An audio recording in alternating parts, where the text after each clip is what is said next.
Hello friends, आप लोगों ने पहली क्लास देख ली होगी और आज हम कर रहे हैं क्लास नंबर 2, सैलरी रिवीजन और क्वेश्चन आंसर। तो चलिए स्टार्ट करते हैं। Salary revision and question answer. Allowances हम कर रहे थे और अलाउंसेस में हमने क्वेश्चन कर लिया था, 8th क्वेश्चन कंप्लीट कर लिया था। क्वेश्चन नंबर 9, जैसा कि मैंने पिछली क्लास में भी आपको बताया था, लास्ट वीडियो में, कि जहाँ भी ज़रूरत होगी जो हम टॉपिक यूज़ करेंगे क्वेश्चन आंसर में, उसका रिवीजन भी आपको करवाऊंगा साथ साथ। आपके कमेंट्स आए, अच्छे कमेंट्स थे, अच्छा लगा। एक स्टूडेंट हैं जिन्होंने फाइनेंस एक्ट 21 के ऊपर क्वेश्चन डिमांड किया है। तो बेटा, फाइनेंस एक्ट 21 के क्वेश्चन को हम अभी तो नहीं करेंगे। आरपीएफ का आपने कहा है, आरपीएफ में जो अमेंडमेंट है वो अमेंडमेंट क्वेश्चन अमेंडमेंट के साथ कवर करेंगे। यानी अभी दिसंबर के बाद जनवरी फरवरी के महीने में कुछ अमेंडमेंट्स की वीडियो आएगी, उसके साथ कवर कर लिया जाएगा उस टॉपिक को। तो अभी तो हम कर रहे हैं कि दिसंबर में स्टूडेंट्स जो एग्ज़ाम दे रहे हैं उनके लिए तो वो अमेंडमेंट यूज़ नहीं होना है, ठीक है। लेकिन अच्छा लगा कमेंट आप इस तरीके से आपने किया कि आपके लिए ये यूज़फुल है, बेनिफिशियल है। कंटिन्यू करेंगे। Question number 9। क्वेश्चन तो मैंने पहली वीडियो में ही दे दिया था आपको, आपके पास डाउनलोड भी हो गया होगा।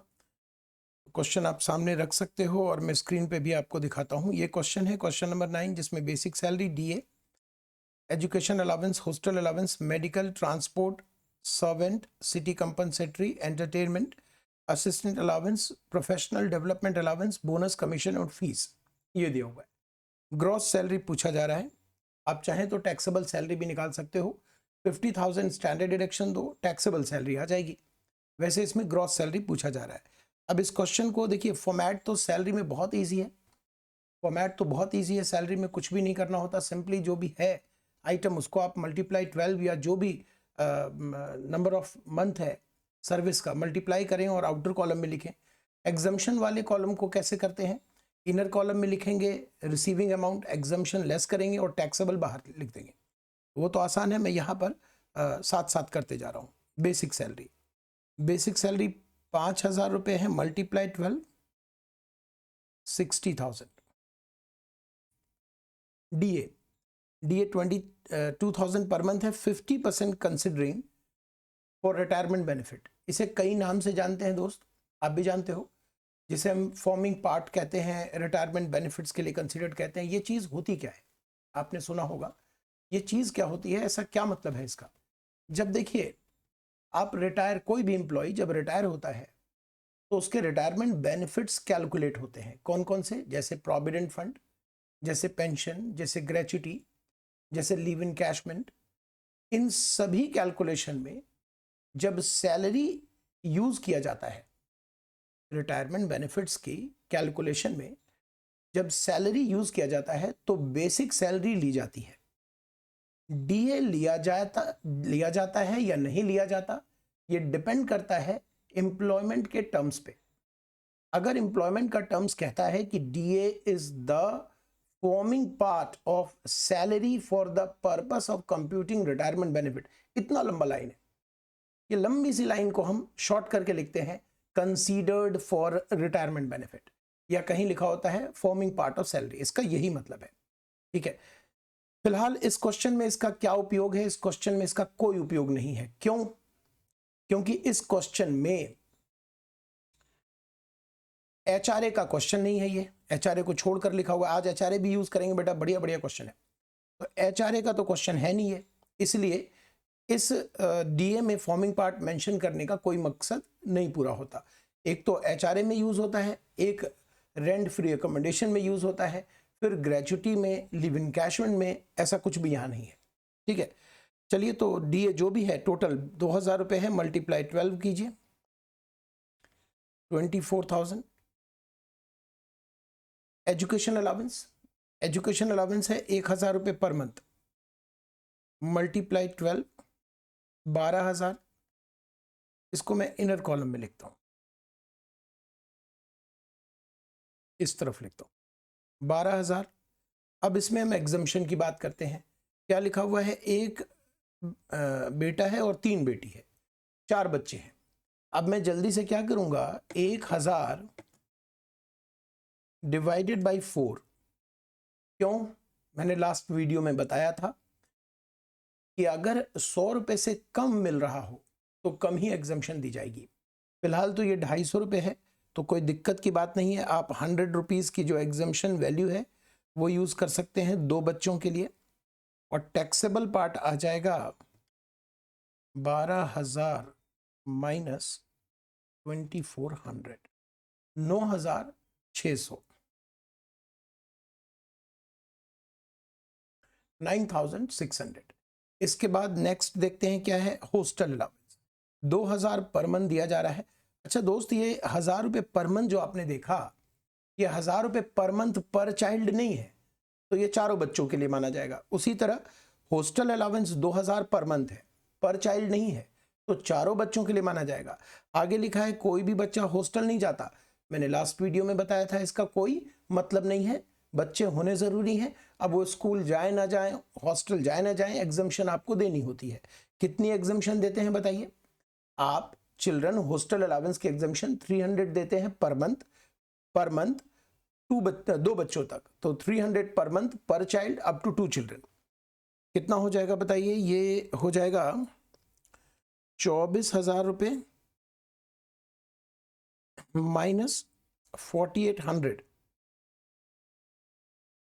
48 होगा, कितना होगा, मल्टीप्लाई 2 मल्टीप्लाई 12, नहीं 7,200 होगा। 7,200 माइनस कर दीजिए 24,000 में 16,800, ये भी हो गया। आगे medical allowance fully taxable category में से है। आपने अगर इसमें खर्चे भी किए हैं तो उससे कोई फर्क नहीं पड़ता, एक्चुअल में एक्सपेंडिचर इनकर्ड किया हो या ना किया हो, medical allowance fully taxable allowance माना जाता है। कितना है, 1,000 रुपये पर मंथ है, तो 12,000 हो गया पूरे साल का। एक्चुअल एक्सपेंडिचर जो लिखा हुआ है इससे कोई मतलब हमारा नहीं होगा। Transport allowance last class discuss किया था। यहां हमें नॉर्मल एम्प्लॉय दिख रहा है, कोई अपाहिज अपंग दिखता तो फिर हम उसमें एग्जम्पशन देते। नॉर्मल एम्प्लॉय के लिए कोई एग्जम्पशन नहीं है, तो 1,800 रुपये multiply 12, 21,600। Servant allowance fully taxable category होता है 12,000 रुपये, 12,000। City compensatory fully taxable category है 24,000। एंटरटेनमेंट अलाउंस, अच्छा क्वेश्चन है। एंटरटेनमेंट अलाउंस जब आया तो हम इसका रिवीजन करते हैं। आइए देखिए, entertainment allowance fully taxable category में भी मेंशन आपको मिल जाएगा। फुल्ली टैक्सेबल कैटेगरी में भी हमने लिखा हुआ है एंटरटेनमेंट अलाउंस, ठीक है। लेकिन अगर गवर्नमेंट एम्प्लॉय का क्वेश्चन है, तो एंटरटेनमेंट अलाउंस के लिए आप डिडक्शन देते हो सेक्शन 16 में, सेक्शन 16 ब्रैकेट 2 में। एंटरटेनमेंट अलाउंस की गवर्नमेंट एम्प्लॉय के केस में कितनी एग्जम्पशन दी जाती है? Actual entertainment allowance received 20% of basic salary और ₹5,000, 20% ऑफ बेसिक सैलरी। यहां आपको ध्यान देना चाहिए, बेसिक सैलरी का मतलब हुआ बेसिक, इसमें कोई डीए वगैरह की मिलावट नहीं करनी है। बेसिक मतलब बेसिक, ठीक है दोस्त। तो यहां पर गवर्नमेंट एम्प्लॉय नहीं है, अदर एम्प्लॉय है। गवर्नमेंट एम्प्लॉय नहीं है, अदर एम्प्लॉय है। अदर एम्प्लॉय की कैटेगरी में एंटरटेनमेंट अलाउंस फुल्ली टैक्सेबल है। चलिए हम मान लेते हैं, वैसे तो क्वेश्चन हमारे पास आएगा, हम करेंगे, मान लेते हैं अगर ये गवर्नमेंट एम्प्लॉय होता है इस क्वेश्चन में, तो क्या करते? गवर्नमेंट एम्प्लॉय में पहले मैं एंटरटेनमेंट अलाउंस पूरा टैक्सेबल पार्ट दिखा देता, ग्रॉस सैलरी तक वो टोटल जोड़ लिया जाता। आफ्टर कंप्यूटिंग ग्रॉस सैलरी, सुन लीजिएगा ठीक से, आफ्टर कंप्यूटिंग ग्रॉस सैलरी, वहां से एंटरटेनमेंट अलाउंस की डिडक्शन दी जाती है। तो ऐसा ना करें जैसा कि आप यहां पर कर रहे हो। हम जैसे चिल्ड्रन एजुकेशन में हम क्या कर रहे हैं, 12,000 हमने लिखा, एग्जम्पशन यही हाथ के हाथ लेस कर दी और टैक्सेबल पार्ट लेकर आ गए। एंटरटेनमेंट अलावेंस में ऐसा नहीं किया जाएगा। एंटरटेनमेंट अलावेंस पहले पूरा टैक्सेबल होगा, वो ग्रॉस सैलरी का पार्ट बनेगा। अगर क्वेश्चन ग्रॉस सैलरी पूछ रहा है और गवर्नमेंट एम्प्लॉय का क्वेश्चन है तो समझ लीजिए कितना मुश्किल क्वेश्चन पूछ लिया है, कितना मुश्किल क्वेश्चन पूछ लिया है। सोचिए ना, एक बार को सोचिए, अगर क्वेश्चन आ गया गवर्नमेंट एम्प्लॉय का क्वेश्चन है और क्वेश्चन में आंसर के जो रिक्वायरमेंट है वो है ग्रॉस सैलरी, टैक्सेबल नहीं है, टैक्सेबल सैलरी नहीं, वो कह रहे हैं ग्रॉस निकाल के दो। अगर आपने गवर्नमेंट एम्प्लॉय के केस में एंटरटेनमेंट अलावेंस की डिडक्शन देने के बाद ग्रॉस सैलरी निकाल दी तो क्वेश्चन गलत हो जाएगा। इसीलिए मैं इसको डिस्कस कर रहा हूं ताकि आप ध्यान रखें। ठीक है दोस्त, फिलहाल तो यहां पर गवर्नमेंट एम्प्लॉय है ही नहीं, तो गवर्नमेंट एम्प्लॉय नहीं है इसलिए हम क्या करेंगे, मल्टीप्लाई 12, 12,000, और अगर गवर्नमेंट एम्प्लॉय होता तो भी मैं 12,000 पूरा लिखता, ग्रॉस सैलरी के बाद डिडक्शन कंप्यूट होती। असिस्टेंस अलावेंस या इसे हेल्पर अलावेंस भी कहते हैं, ये उस कैटेगरी में आता है जहां ऑफिशियल पर्पस से जो आप खर्च करोगे उसकी एग्जम्पशन हो जाती है, बैलेंस अमाउंट टैक्सेबल होता है। यहां पर मिल रहा है 3,000 और खर्चा हुआ है 2,000 पर मंथ, तो मैं फटाफट कैलकुलेट कर लेता हूं, 1,000 रुपये पर मंथ मल्टीप्लाई 12 कर दूंगा मैं, 1,000 रुपये मल्टीप्लाई 12 यानी 12,000 हमारा आंसर आ जाएगा। सीधा मैंने थोड़ा शॉर्टकट लिया। प्रोफेशनल डेवलपमेंट अलावेंस ये भी उस कैटेगरी में है जहां आप खर्चे करेंगे ऑफिशियल पर्पस से तो एग्जम्पशन दी जाएगी। कितना खर्चा हुआ है ये क्वेश्चन, ये भी बड़ा इंपॉर्टेंट पार्ट है, जरा इस पर गौर कीजिएगा। ऐसा कोई अलावेंस आपको मिल जाए जो उस कैटेगरी से संबंधित हो जहां एक्चुअल एक्सपेंडिचर की एग्जम्पशन दी जाती है, actual expenditure for on official purpose. वहां पर अगर अलावेंस की रिसीविंग अमाउंट से ज्यादा खर्च हो जाए तो क्या आप इसे निगेटिव लेकर जाओगे, क्या आप इसे लॉस कंसीडर करोगे? नहीं, आप पूरा अमाउंट एग्जम्प्ट कर दोगे और टैक्सेबल पार्ट में आपका 0 आएगा। ध्यान रखिएगा, एग्जम्पशन कभी भी इनकम रिसीविंग से ज्यादा नहीं होनी चाहिए। एग्जम्पशन के वजह से कभी भी लॉस नहीं आता। जो आप लॉस चैप्टर पढ़ते हो, loss set of carry forward, exemption के वजह से कभी भी लॉस नहीं आता। डिडक्शन के वजह से लॉस आ सकता है, वो भी कौन से डिडक्शन, वो डिडक्शन जो हेड के अंदर दिए जाते हैं, जीटीआई से नहीं, हेड के अंदर। जैसे सैलरी से डिडक्शन 16, हाउस प्रॉपर्टी का डिडक्शन 24, पीजीबीपी का डिडक्शन 36, 30 टू 37 ले लीजिए, 30 से 37, 30 टू 37।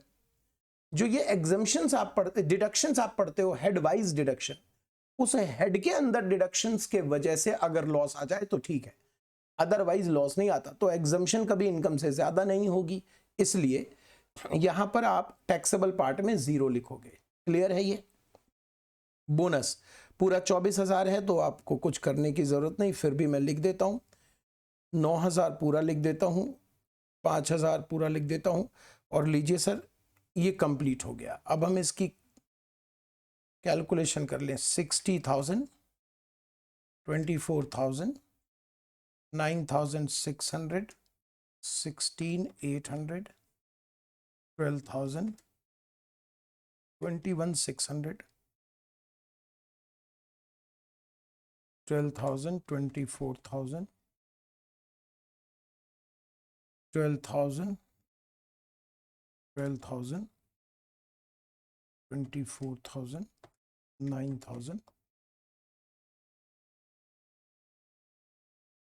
2,42,000 ये आपने कैलकुलेट कर लिया। ठीक है, तो ये 9th क्वेश्चन हमने कंप्लीट किया। अब हम आते हैं 10th क्वेश्चन में। 10th क्वेश्चन की खासियत सुनिए। लास्ट वीडियो में मैंने जिक्र भी किया था, उसमें मैंने थोड़ा सा चेंज कर दिया है। एक और क्वेश्चन आपको आगे मिलेगा जरूर, जहां पर लास्ट वीडियो के साथ मैं उसे कनेक्ट करूंगा कि एक महिला जो अनमैरिड है उसे चिल्ड्रन एजुकेशन अलावेंस दिया जा रहा है, क्या आप एग्जम्पशन दोगे? आंसर है नहीं। लास्ट वीडियो में हमने डिस्कस किया था, आंसर है नहीं। अब यहां पर मैंने क्या किया, थोड़ा सा मॉडिफाई किया, क्या पता एग्जामिनर ऐसे भी क्वेश्चन डाल दे। यहां पर एक महिला जो अनमैरिड है, उनको हमने चिल्ड्रन एजुकेशन अलाउंस दिलवा दिया और ब्रैकेट में मैंने लिख दिया कि उनके पास एक बच्चा है जो उन्होंने अडॉप्ट किया है। आप जानते हैं कि इनकम टैक्स एक्ट में जहां भी बच्चों की बात होगी वहां पर अपने बच्चे, सौतेले बच्चे, स्टेप सन, डॉटर और अडॉप्टेड चाइल्ड भी कंसीडर्ड किया जाता है। ठीक है, जहां भी आपने चाइल्ड पढ़ा, फैमिली पढ़ा, चिल्ड्रन पढ़ा, सभी जगह की मैं बात कर रहा हूं। तो अपने भी हैं, सौतेले भी होते हैं और अडॉप्टेड भी काउंट किए जाते हैं, लीगली अडॉप्टेड। तो ये जो अडॉप्टेड यहां पर चाइल्ड है, मैंने जानबूझकर यहां अडॉप्टेड चाइल्ड डाला है ताकि देखें कि स्टूडेंट क्या करते हैं इस सिचुएशन में। क्या यहां एग्जम्पशन दी जाएगी? यस भाई, बच्चा तो है, अडॉप्टेड ही सही, बच्चे तो हैं, अडॉप्टेड ही सही। हां, अगर यहां पर ये ब्रैकेट होता ही नहीं, कुछ लिखा हुआ ही नहीं होता, क्वेश्चन इस प्रकार से होता, जो कि मैंने क्वेश्चन और बनाया आपको दिखाऊंगा। अगर इस प्रकार से क्वेश्चन होता, फिर क्या हम चिल्ड्रन एजुकेशन अलाउंस की एग्जम्पशन देते? नहीं देते। क्लियर है? चलिए इस क्वेश्चन को करते हैं। Basic salary 24,000, DA. अब आइए डीए पर। डीए में जानबूझकर मैंने डीपी भी लगा दिया, डियरनेस अलाउंस और डियरनेस पे। आप कंफ्यूज होते होंगे शायद, अगर होते हो तो मैं बताता हूं। डियरनेस पे और डियरनेस अलाउंस किताबों की, देखिए किताबों की तो हम डिस्कस बात नहीं करेंगे क्योंकि मैं खुद ऑथर हूं और भी बहुत सारे ऑथर हैं हमारे देश में इनकम टैक्स की किताब लिखने वाले, तो सभी के अपने अपनी नजरिए हैं, अपनी राय है। हम उसको डिस्कस नहीं कर सकते कि किसी किताब में क्या लिखा है, लेकिन ये जरूर मैं कहूंगा कि आपके अपने एग्जाम में डियरनेस अलाउंस या डियरनेस पे कोई भी आए, दोनों ही एक जैसा ट्रीट किया जाएगा। दोबारा कह रहा हूं, डियरनेस पे, डियरनेस अलाउंस आपके एग्जाम में आए तो एक जैसा आप ट्रीट करेंगे। अगर वो फॉर्मिंग पार्ट है तो जहां भी हम उसका इस्तेमाल करते हैं, for example HRA, gratuity, living कैशमेंट, rent free accommodation, वहां उसका इस्तेमाल होगा, चाहे वो डियरनेस अलाउंस लिखा हो या डियरनेस पे लिखा हो। ठीक, आगे चलिए। तो डियरनेस अलाउंस 3,000 रुपए पर मंथ है, तो कितना आया सर? 36,000। डियरनेस पे एक साथ भी कर सकते थे, कंबाइंड, अलग अलग भी कर सकते हैं, 12,000। फीस 50,000 एज सच उठा लेता हूं मैं। सर ये फी क्या होता है? देखिए, फी है, कमीशन है, बोनस है, इस तरह की चीजें फिक्स्ड क्वांटम में दी जाती हैं and that will be fully taxable. तो आपको पूरा टैक्सेबल करना है। एचआरए आ गया इस क्वेश्चन में दोस्त। एचआरए बताइए 60,000 रुपए। एचआरए बताइए 60,000 रुपए मिल रहा है। एचआरए 60,000 मिल रहा है। इसको जरा बंद कर दिया जाए। एचआरए 60,000 मिल रहा है। 60,000 में एग्जम्पशन कितनी होती है? चलिए एचआरए की एग्जम्पशन समझते हैं। आ गया तो रिवाइज करेंगे। एचआरए में सबसे पहले आपको सैलरी निकालनी चाहिए फॉर एचआरए। सबसे पहले कुछ और ना सोचें, एचआरए में सबसे पहले आप सैलरी निकालें एचआरए के पर्पस से। एचआरए के लिए जो सैलरी की कैलकुलेशन की जाती है उसमें हम लेते हैं बेसिक सैलरी प्लस डीए। अब मैंने कहा अभी अभी कि डीए हो या डीपी हो, बात एक ही है। शर्त यह है कि यह फॉर्म पार्ट होना चाहिए, फॉर्मिंग पार्ट होना चाहिए सैलरी का। तो बेसिक सैलरी, डीए या डीपी, आप जो भी बोलना चाहें, plus sale based, turnover based commission, TC बोलते हैं, टर्नओवर बेस्ड कमीशन। ठीक है, तो बताइए बेसिक सैलरी कितनी है इस क्वेश्चन में? 24,000 प्लस 36,000। क्या ये पूरा फॉर्मिंग पार्ट है? यस, ये भी पूरा फॉर्मिंग पार्ट है, तो 12,000 ये भी ले लिया जाए। चलिए कमीशन देखते हैं इस क्वेश्चन में है या नहीं। अभी तक तो नहीं आया, आगे देखें।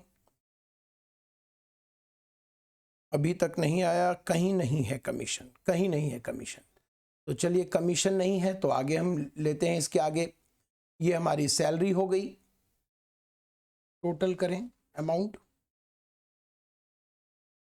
टोटल 24,000, 24,000 प्लस 36,000 प्लस 12,000, 72,000 ये हमारी सैलरी हो गई। सैलरी के बाद आपको करना चाहिए एचआरए के एग्जम्पशन का फॉर्मूला अप्लाई। एचआरए की एग्जम्पशन का फॉर्मूला क्या है बताइए? पहला है एचआरए एक्चुअल रिसीव,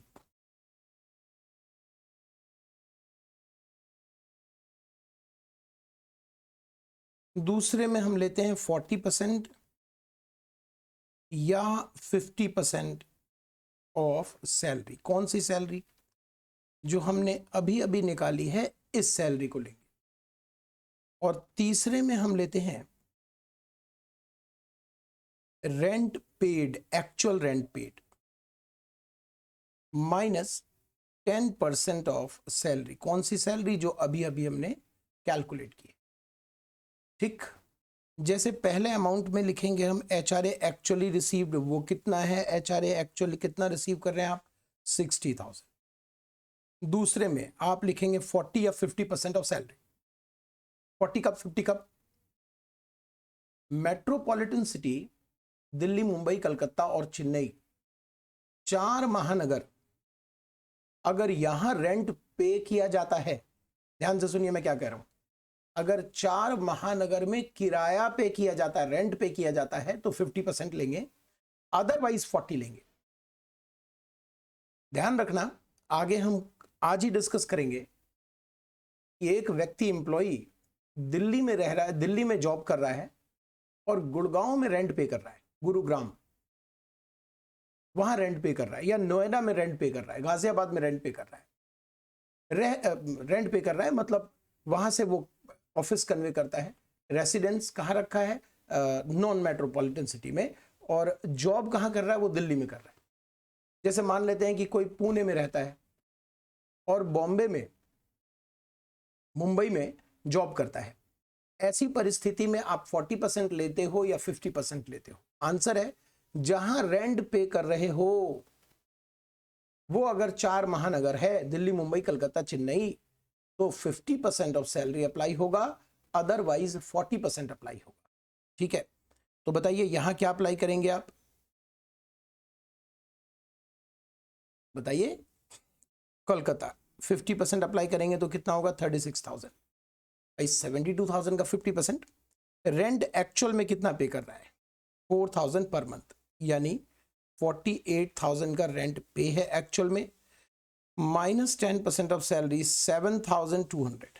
तो चलिए 7,200, 48,000 माइनस 7,200, 40,800। तीनों में लीस्ट क्या आ रहा है? 36,000। तीनों में लीस्ट क्या आ रहा है? 36,000। तो एग्जम्पशन कितनी देंगे आप? 36,000। टैक्सेबल कितना होगा? 24,000। टैक्सेबल होगा 24,000। चलिए हमने एचआरए कंप्लीट कर लिया। एचआरए में और भी डिफिकल्ट कंसेप्ट हम डिस्कस करेंगे जब आएगा। आज ही आ सकता है, आज ही आएगा तो हम डिस्कस कर लेंगे। चिल्ड्रन, चलिए चिल्ड्रन एजुकेशन अलाउंस रह गया, वो करते हैं। Children education allowance 3,000 per month, यानी रिसीविंग कितना है? 36,000।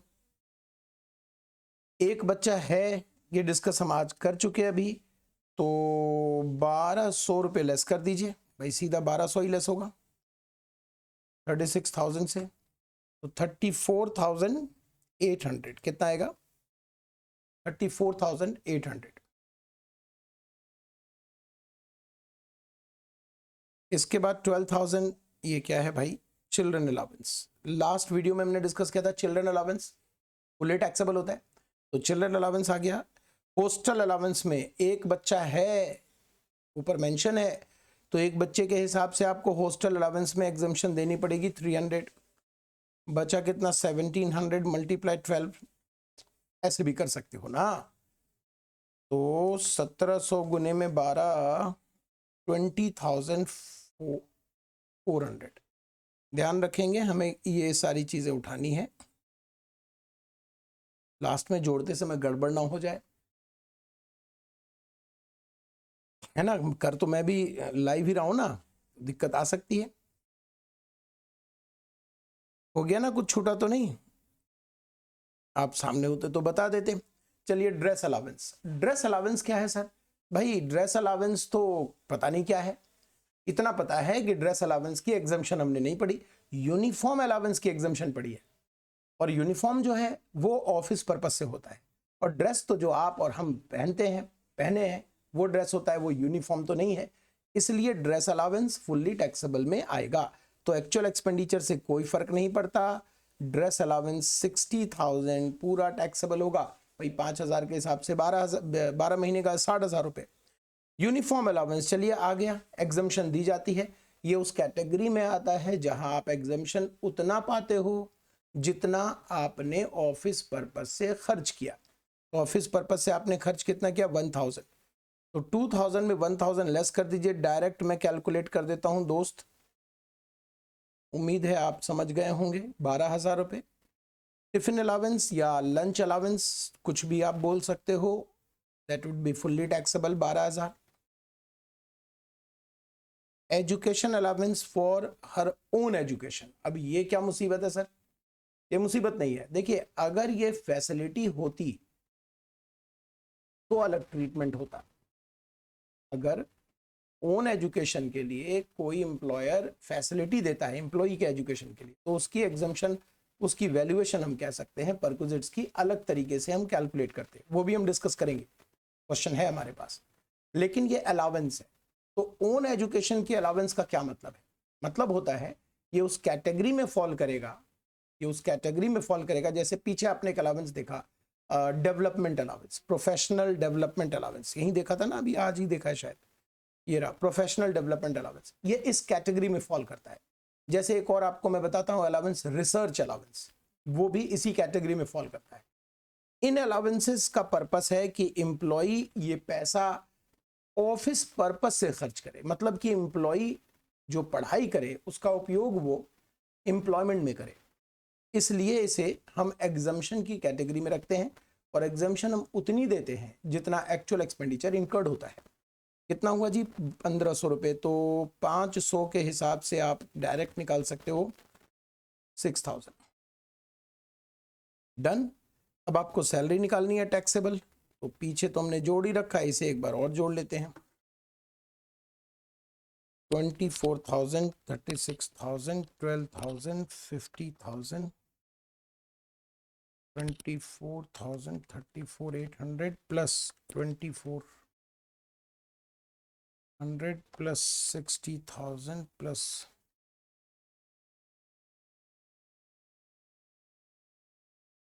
291, 200। कुछ गड़बड़ हुआ है लगता है।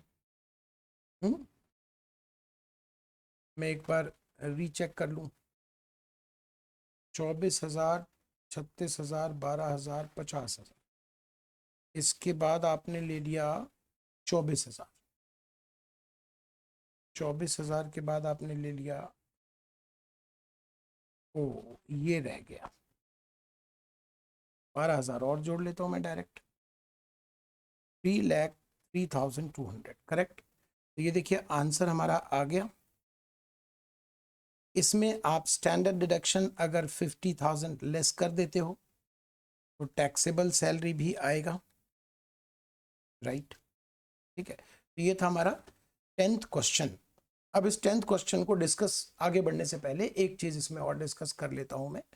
यहाँ पर जो मिस सोनल है वो एक इंडियन सिटीजन है और गवर्नमेंट एम्प्लॉय है। सर फिर इस क्वेश्चन में हमने इसकी चर्चा क्यों नहीं की?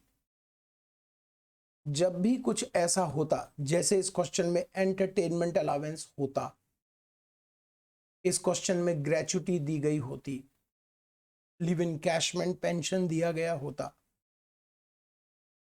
तब हम गवर्नमेंट एम्प्लॉय और नॉन गवर्नमेंट एम्प्लॉय में बाइफरकेट करते, या रेंट फ्री अकोमोडेशन दिया होता, वहां भी गवर्नमेंट एम्प्लॉय की वैल्यूएशन अलग है, तब हम गवर्नमेंट और नॉन गवर्नमेंट में बाइफरकेशन करते। ऐसे कोई आइटम आया ही नहीं, एचआरए आया। अब एचआरए क्या गवर्नमेंट क्या नॉन गवर्नमेंट सबके लिए एक ही नियम है, इसलिए इसकी कोई वैल्यू नहीं थी। हालांकि इस क्वेश्चन में गवर्नमेंट एम्प्लॉय मैंने क्यों डिस्कस किया अब, क्योंकि अगले क्वेश्चन में मैंने आपसे पूछा है कि प्रीवियस क्वेश्चन में अगर आप सपोज करें कि जो ये महिला है मिस सोनल, ये इंडिया के बाहर आउटसाइड इंडिया जॉब कर रही है गवर्नमेंट एम्प्लॉय, और रेंट वहां पे कर रही है जापान में, तो आपका आंसर क्या होगा?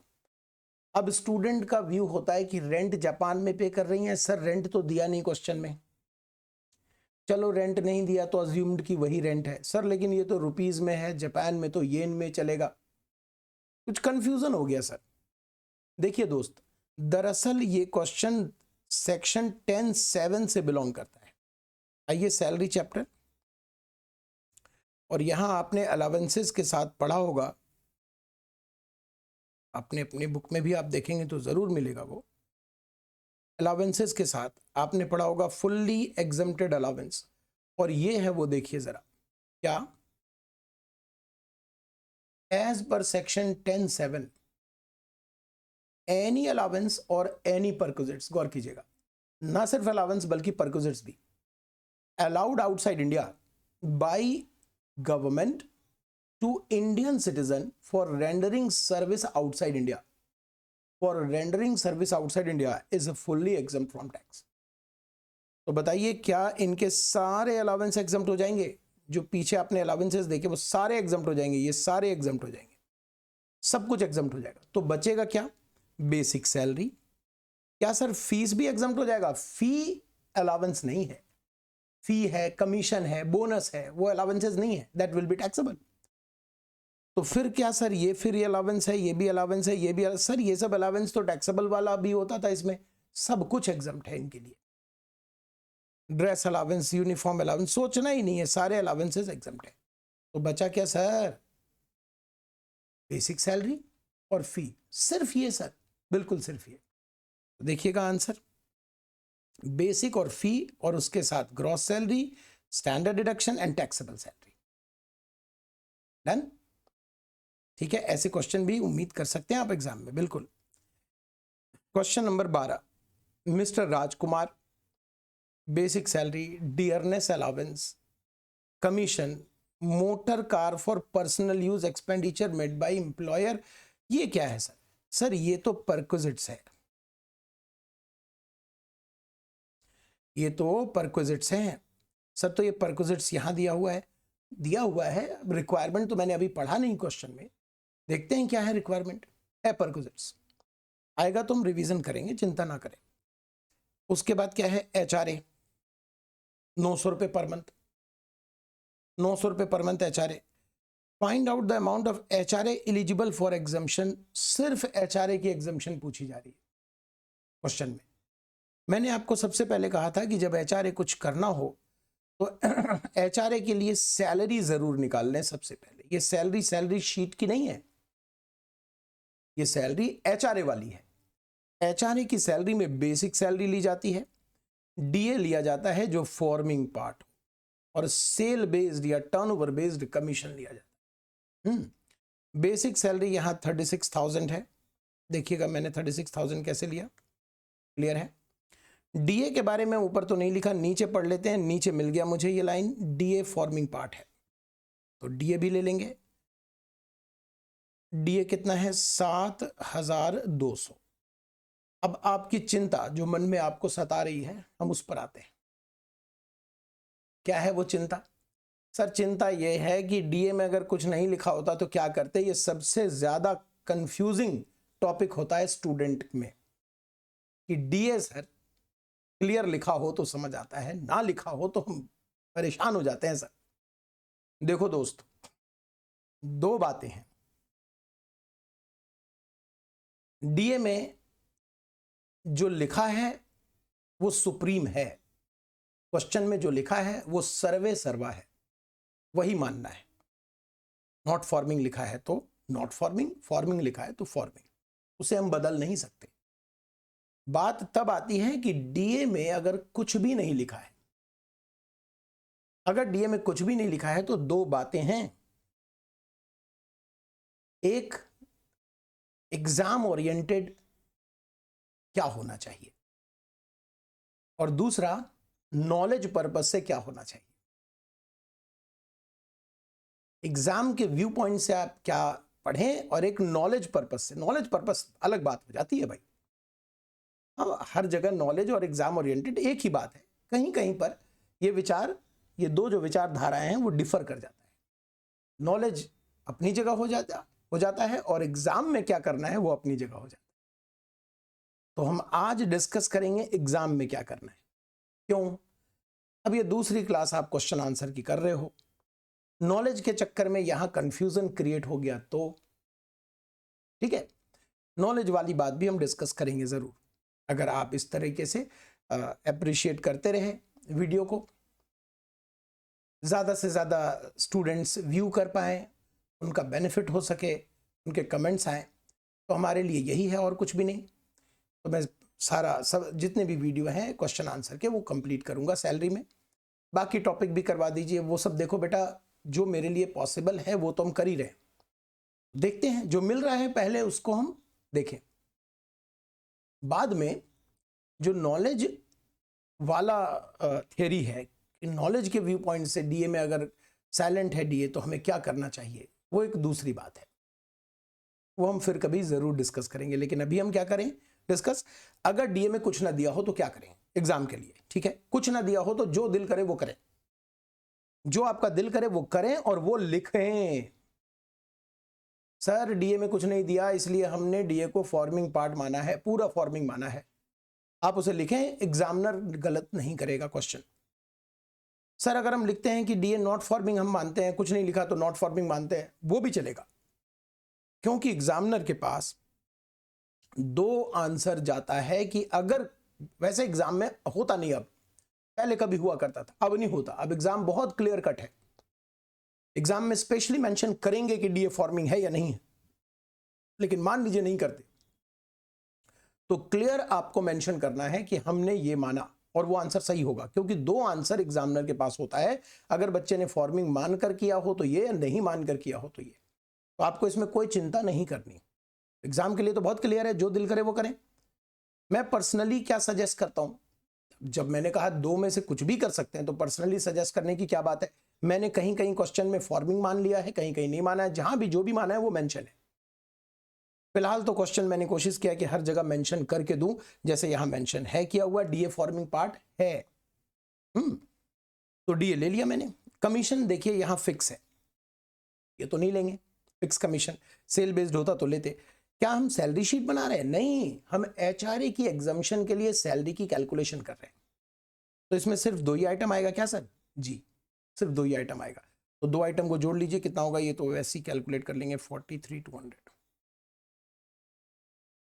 अब एचआरए की कैलकुलेशन आपने सीख ही रखी है, बताइए एचआरए में actual receive 10,800,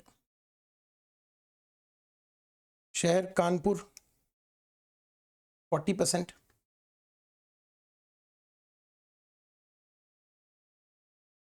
$17,280, rent paid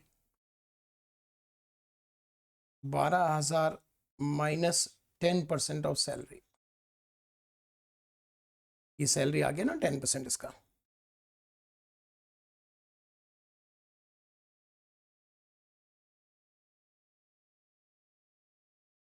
least कौन सा है ये, तो एग्जाम्शन कितनी होगी, ये क्वेश्चन जो पूछ रहा था वो हमने सॉल्व कर दिया। ठीक है, डन। आगे हम देखिए एचआरए में और भी अच्छी अच्छी बातें हैं, वो हम डिस्कस करेंगे। क्वेश्चन के साथ करता हूं मैं। 13 number question, mister x Ajmer के निवासी हैं, अजमेर के निवासी हैं, 48,000 रिसीव कर रहे हैं बेसिक, 4800 रिसीव कर रहे हैं DA forming part, 7% commission, sale based sale 86,000, 6,000 HRA और 5,800 रेंट पे कर रहे हैं। ये कहाँ? अजमेर में। आपको एग्जाम्शन निकालनी है एचआरए की। सबसे पहले में क्या करना चाहिए? सैलरी निकालनी चाहिए 48,000। सर इसमें तो पर मंथ नहीं दिया, अब हम क्या करें सर, ये पर मंथ मान लें क्या? देखिए पर मंथ जब नहीं दिया है तो आपको मानने की कोई जरूरत नहीं है। 48,000 है, पूरा 48,000 लीजिए, टेंशन किस बात का? तो 48,000 पूरा ले लीजिए पूरे साल का। सर ये तो बहुत कम है, होने दीजिए, आपको कौन सा रिसीव करना है, कैलकुलेट करना है। उसके बाद 4800 DA, ठीक है, 4800 DA। इसके बाद 7% कमीशन, कमीशन 86,000 का 7%। इसके बाद बस, मैं भी कहाँ जोड़े जा रहा हूँ बताइए। ये बन गया हमारा HRA की सैलरी बन गई कितनी,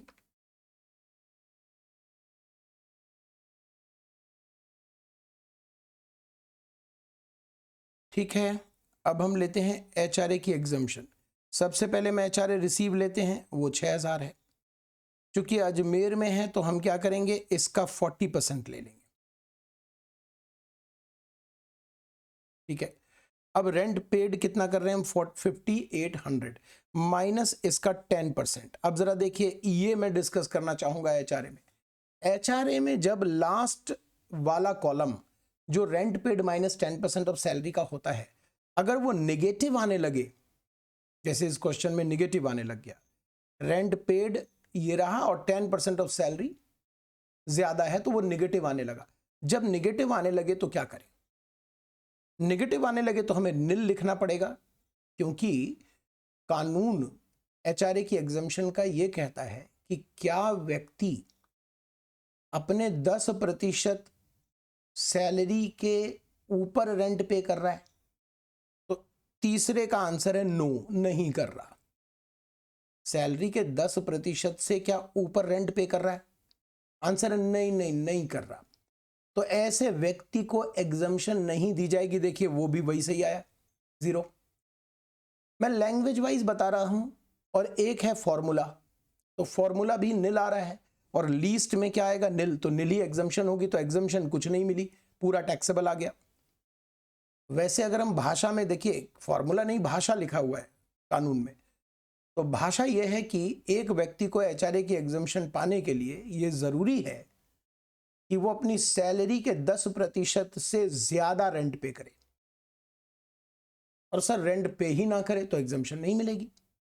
रेंट पे करना जरूरी है, साथ ही सैलरी के 10% से ज्यादा, जितना एक्सेस वो 10% के रेंट पे करेगा एग्जम्पशन में वो यूज किया जाता है, ठीक है सर।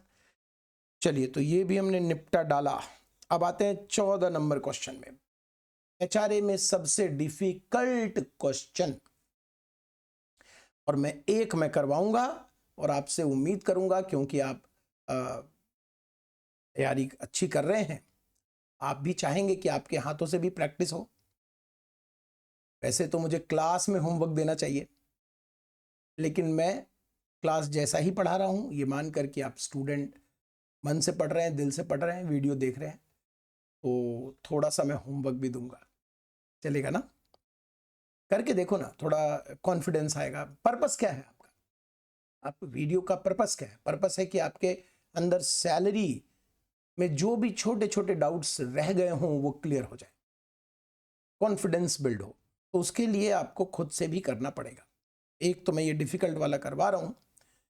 देखिए, लास्ट वीडियो में भी मैंने कहा था और अभी मैं कह रहा हूं कि HRA में उस सिचुएशन को हम डील करेंगे जहां 12 मंथ्स के पीरियड में जो फैक्टर एग्जम्पशन वाली है HRA की, वो बदल जाए तो क्या हो। मैं अपनी बात को समझाने के लिए इस क्वेश्चन के जरिए एक टाइमलाइन ड्रॉ कर रहा हूं।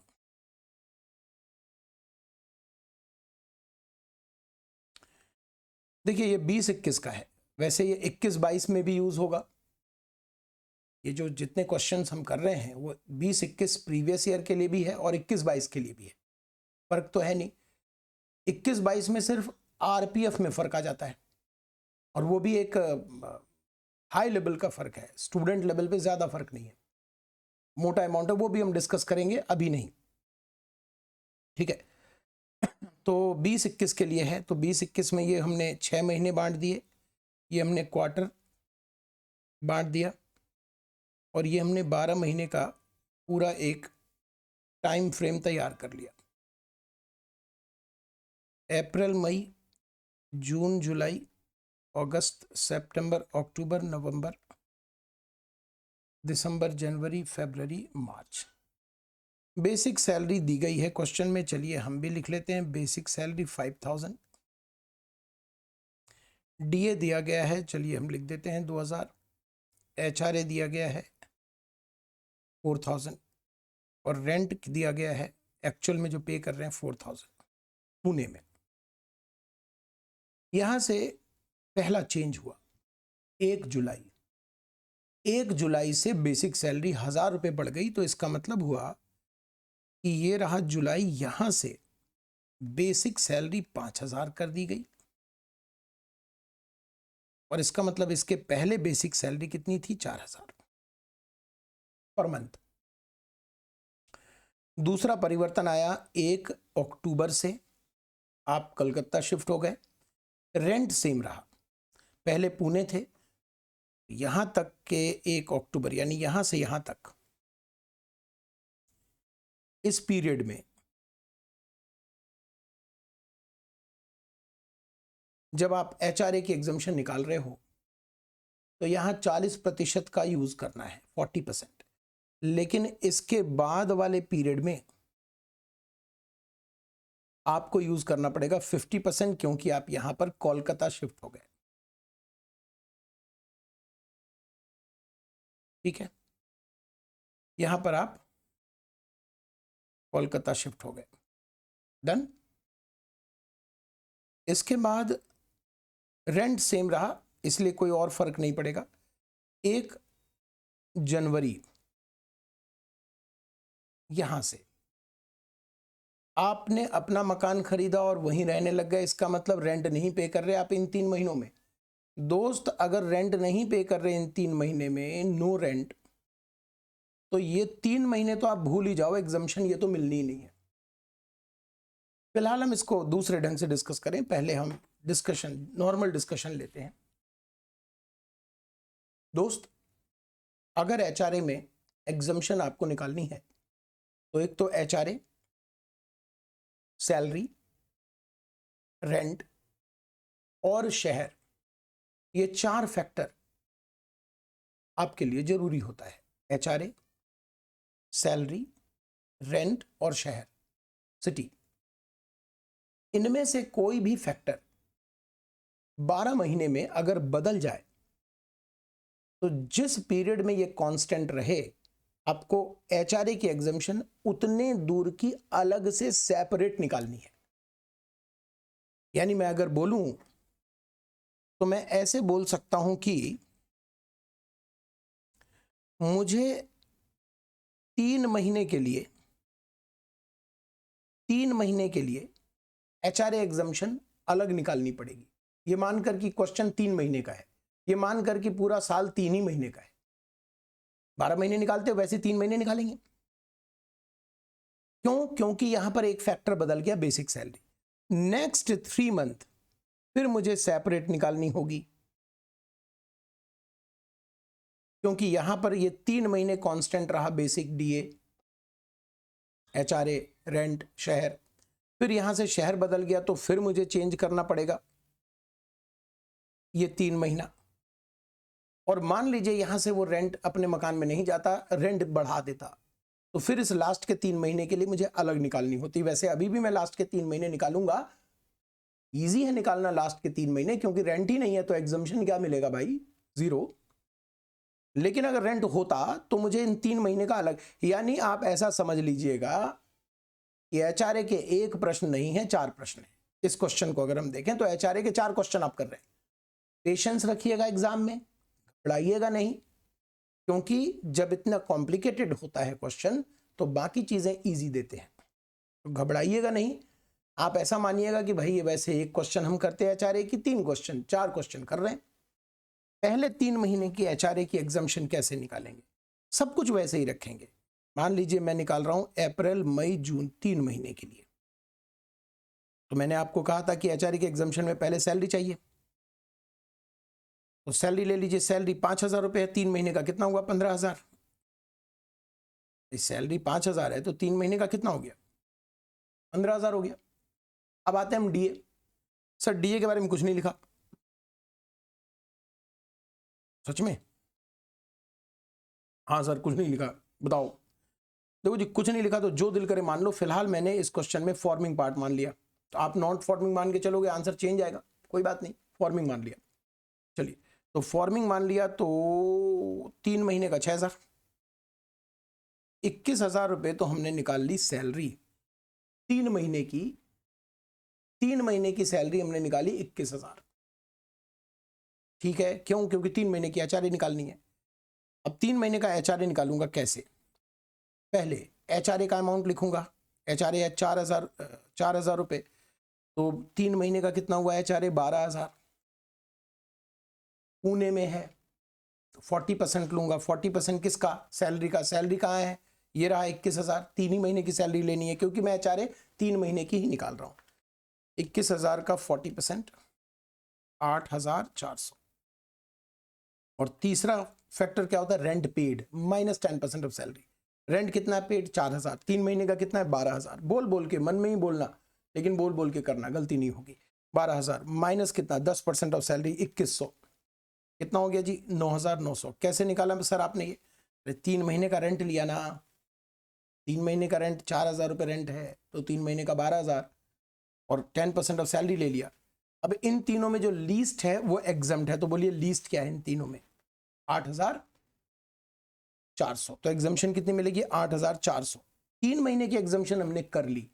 इसी पद्धति से आप अगले 3 महीने की भी करेंगे, लेकिन अगले 3 महीने में बेसिक सैलरी 15,000 नहीं होगी, 5,000। 5,000। अच्छा, यहां पर 6,000 है। अच्छा, अभी मैंने गड़बड़ नहीं किया। आपने वहां सोचा होगा कि सर 4,000 कैसे बोल रहे हैं? बिल्कुल ठीक है। बेसिक सैलरी 5,000 है ऑलरेडी, इंक्रीज 1,000 हुआ तो ये 6,000 हो जाएगा और यहाँ 5,000 हो जाएगा। अभी तक हमने सब कुछ सही निकाला है, ठीक। अगले 3 महीने जब आप निकालोगे तो यहां सैलरी जो एचआरए की लोगे वो कितनी लोगे? 18,000 रुपए। 6,000 के हिसाब से कितनी लोगे? 18,000 रुपए, ठीक। डीए में कोई चेंजेस नहीं है, वो 6,000 ही लोगे, तो 18 6 24,000 हो जाएगा। और अकॉर्डिंगली फिर से आप इस प्रकार से कैलकुलेट करेंगे। उसके बाद अगले 3 महीने फिर से निकालेंगे, बट अगले 3 महीने में ध्यान रखना कि आपको 40% की जगह 50% का उपयोग करना है, क्योंकि कलकत्ता शिफ्ट हो गया और लास्ट के 3 महीने में रेंट नहीं देने की वजह से एग्जम्पशन 0 है। ये देखिए, मैंने इस तरह से 3 महीने के लिए अलग, 3 महीने के लिए अलग और 3 महीने के लिए अलग कैलकुलेशन की है। आखिरी के 3 महीने में कोई कैलकुलेशन की जरूरत नहीं है क्योंकि वो फुल्ली टैक्सेबल हो जाता है। आप करके देखिए और फिर टैली कीजिएगा आंसर। डन। अब 15 नंबर क्वेश्चन सेम है, यहां भी कुछ फैक्टर्स चेंज हो रहे हैं। एचआरए टुकड़ों में निकालना है, ये आपके प्रैक्टिस के लिए होगा, आप जरूर करिए। 15 नंबर क्वेश्चन, आंसर सब दिया हुआ है, आप टेंशन मत लीजिए, लेकिन करके देखना है, देख के नहीं करना। 16 नंबर में मैंने एक आध पॉइंट ट्विस्ट रखा है, वो डिस्कस किए देता हूं। केसेस हैं, मतलब आपको 4 क्वेश्चन करने हैं। 16 नंबर कहने का 16 है, वैसे 4 क्वेश्चन है। यहां पर आपको क्या देखना है कि रहने, देखिए स्टे और सर्विस यानी जॉब कहां है। एचआरए में 40 और 50% जो आप वर्कआउट करते हो वो क्या देखोगे? स्टे देखना है, क्योंकि रेंट जहां पे हो रहा है, जॉब जहां कर रहे हैं नहीं, रेंट जहां पे हो रहा है। तो केस 1 में दिल्ली है तो आप यहां 50% वाला यूज करेंगे, आगरा है 40% यूज करेंगे, गुड़गांव है या गुरुग्राम है तो यहाँ 40% यूज करेंगे। हालांकि ये दिल्ली में जॉब कर रहा है लेकिन यूज करेंगे 40%, और पुणे है तो 40% यूज करेंगे। क्या देखना है? स्टे कहाँ कर रहा है। सेकेंड थिंग जो इस तरह के क्वेश्चन में डिफिकल्ट मैंने डाला है, वो डाला है तीसरा कैलकुलेशन जो एचआरए की आप करते हो, rent paid minus 10% of salary. उसमें अगर वो निगेटिव आने लगे तो क्या करना है? और अभी अभी मैंने डिस्कस कर ही दिया है कि नेगेटिव आने लगे तो 0 लीजिएगा और एग्जम्पशन भी 0 मिलेगी। तो आप इसे करके देखिएगा। यही होमवर्क मैं डिस्कस कर रहा था। इस प्रकार से हमने अलावेंसेस पूरे कंप्लीट कर लिए। HRA जो डिफिकल्ट है वो मैंने भी कराया और आप भी इसकी प्रैक्टिस करोगे। कहाँ तक करना है? 20 क्वेश्चन तक। ये 17 नंबर भी HRA की के लिए है। कुछ खास इसमें है अलग से नहीं? ठीक है। और 18 नंबर में अरियर्स आ गया। चलिए अरियर्स डिस्कस किए देता हूं मैं। बाकी सब तो है ही डिस्कस करने जैसा, वो तो आप कर ही चुके हो। अरियर्स ऑफ सैलरी का क्या करते हैं सर, या अरियर्स ऑफ बोनस का क्या करते हैं? देखिए, अरियर्स का अगर हम सिंपल समझे मतलब तो आउटस्टैंडिंग होता है, लेकिन सैलरी में जो अरियर वर्ड यूज किया जाता है वो ऐसे सैलरी के लिए किया जाता है जो पास्ट प्रीवियस पीरियड से बिलोंग करता है, लेकिन उस पीरियड में हमें यह पता ही नहीं था कि ये सैलरी हमें ड्यू थी, क्योंकि रेट्रोस्पेक्टिव इफेक्ट से कोई सैलरी बढ़ा दी गई तो वो पीछे से बढ़ के आ रहा है। ऐसा क्यों डिस्कस कर रहा हूं मैं? क्योंकि सैलरी में जो टैक्सेबल नियम है, सैलरी के जो टैक्सेबल रूल है, वो नियम कहता है अगर सैलरी ड्यू हो जाए तो भी आपके लिए टैक्सेबल है, चाहे ना रिसीव हो। और आपने अगर एडवांस ले लिया जो सैलरी ड्यू नहीं की गई है, ड्यू नहीं हुई है, वो भी टैक्सेबल है। तो ड्यू और रिसिप्ट दोनों ही टैक्सेबल हो जाता है सैलरी में। यानी अगर सैलरी मुझको ड्यू हो गई लेकिन रिसीव नहीं की है मैंने, तो भी इनकम में जुड़ेगा, टैक्स देना पड़ेगा। रिसीव के समय नहीं देंगे टैक्स, अभी देना पड़ेगा। और अगर मैंने एडवांस ले लिया जो ड्यू नहीं हुआ तो मुझे अभी टैक्स देना पड़ेगा। हाँ, ड्यू के समय फिर नहीं देंगे टैक्स। अरियर्स क्या होता है? जिस पीरियड से बिलोंग करता है उस पीरियड में, पास्ट में हमें उसका पता ही नहीं था कि हमें मिलेगा, तो ड्यू तो हुआ ही नहीं। इसलिए अरियर रिसिप्ट बेसिस पे टैक्सेबल होता है। Okay sir. लेकिन कभी कभी एग्जामिनर थोड़ा सा ट्विस्ट डालता है। क्या? वो लिखेगा arrears of salary taxed already in past. Sir ऐसे तो होना नहीं चाहिए, लेकिन मान लो लिखा, तो आप कहोगे भाई जब ऑलरेडी टैक्स्ड है तो हम क्यों आफत मोल लें? जब ऑलरेडी टैक्स्ड हो चुका तो अब इस वर्ष तो टैक्सेबल नहीं होगा, तो आपको वो टैक्सेबल नहीं करना। और अगर लिखा है arrears of salary not taxed earlier, तो आपको टैक्सेबल करना है।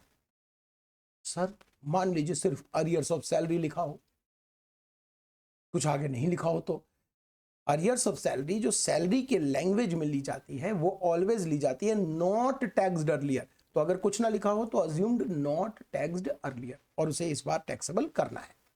ठीक है सर। तो इसमें एक अरियर्स आ गया, आप उसे टैक्सेबल कर दीजिएगा। इसमें क्या है, बाकी सब चीजें तो हैं ही सिंपल। और वैसे अरियर्स नहीं, सिर्फ HRA पूछ रहे हैं, अच्छा ग्रॉस सैलरी भी पूछ रहे हैं, तो चलिए दोनों निकाल लीजिएगा। तो इस प्रकार से आप क्या करेंगे, 20 नंबर क्वेश्चन तक। इसमें भी कुछ सर कॉम्प्लिकेटेड पार्ट नहीं, कुछ भी नहीं है। बेसिक DA HRA रेंट के बारे में डिटेल है। रेंट थोड़ा सा चेंज हुआ है तो कॉम्प्लिकेटेड है, नो डाउट, लेकिन आंसर दिया हुआ है तो आप कर पाओगे। लंच अलावेंस है, फुल्ली टैक्सेबल करोगे। नॉन प्रैक्टिसिंग अलावेंस होता है, fully taxable. Over time fully taxable. Helper allowance, जो असिस्टेंस अलावेंस आज आपने देखा था, एक्चुअल जितना खर्च करेंगे वो लेस हो जाएगा, बाकी टैक्सेबल है। कन्वेंस अलावेंस, एक्चुअल जितना खर्च करेंगे वो लेस हो जाएगा, बाकी टैक्सेबल है। हॉस्टल अलावेंस 3 बच्चों के लिए, एक्चुअल एक्सपेंडिचर से कोई मतलब नहीं है। 3 बच्चों के लिए मिल रहा है 500 रुपये। गौर कीजिएगा, गौर कीजिएगा, ये कॉम्प्लिकेटेड क्वेश्चन बन जाएगा। 500 रुपये पर मंथ पर चाइल्ड। अच्छा अच्छा अच्छा, पर चाइल्ड, तब तो कोई दिक्कत नहीं है। 500 गुने में 12 गुने में 3 और माइनस करेंगे 300 गुने में 12 गुने में 2।